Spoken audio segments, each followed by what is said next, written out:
olamız da şuna yıklap olamız teyzeli.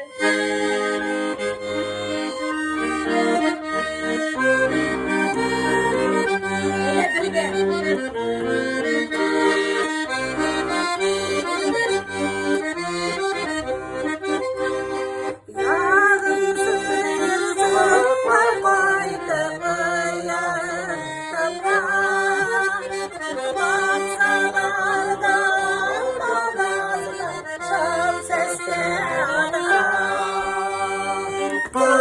Yaş gelse ayılmaysa yine gönlümden Dileğir bunları benim gönlümden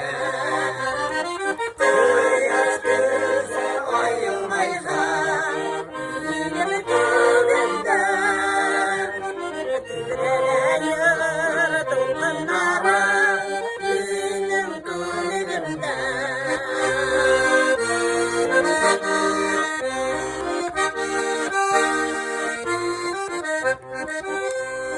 Sen gökte akıyor samalyotasan Behri anayılma yapalar dostlar Dostlarım başımda dağın köründe İbreleyir dokunları benim gönlümde Dostlarım başımda dağın köründe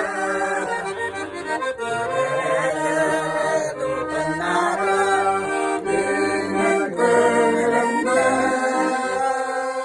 Garmuncu dost karalının bugünkü garmuncu dostu Valiyev Gayaz abi Enver oğlu Kırmanta avulunda tuğan Şamonina avulunda yaşay. Balaşı Tırman avulunda turgan nar Reyf apa bilen Fyodorov Karayının.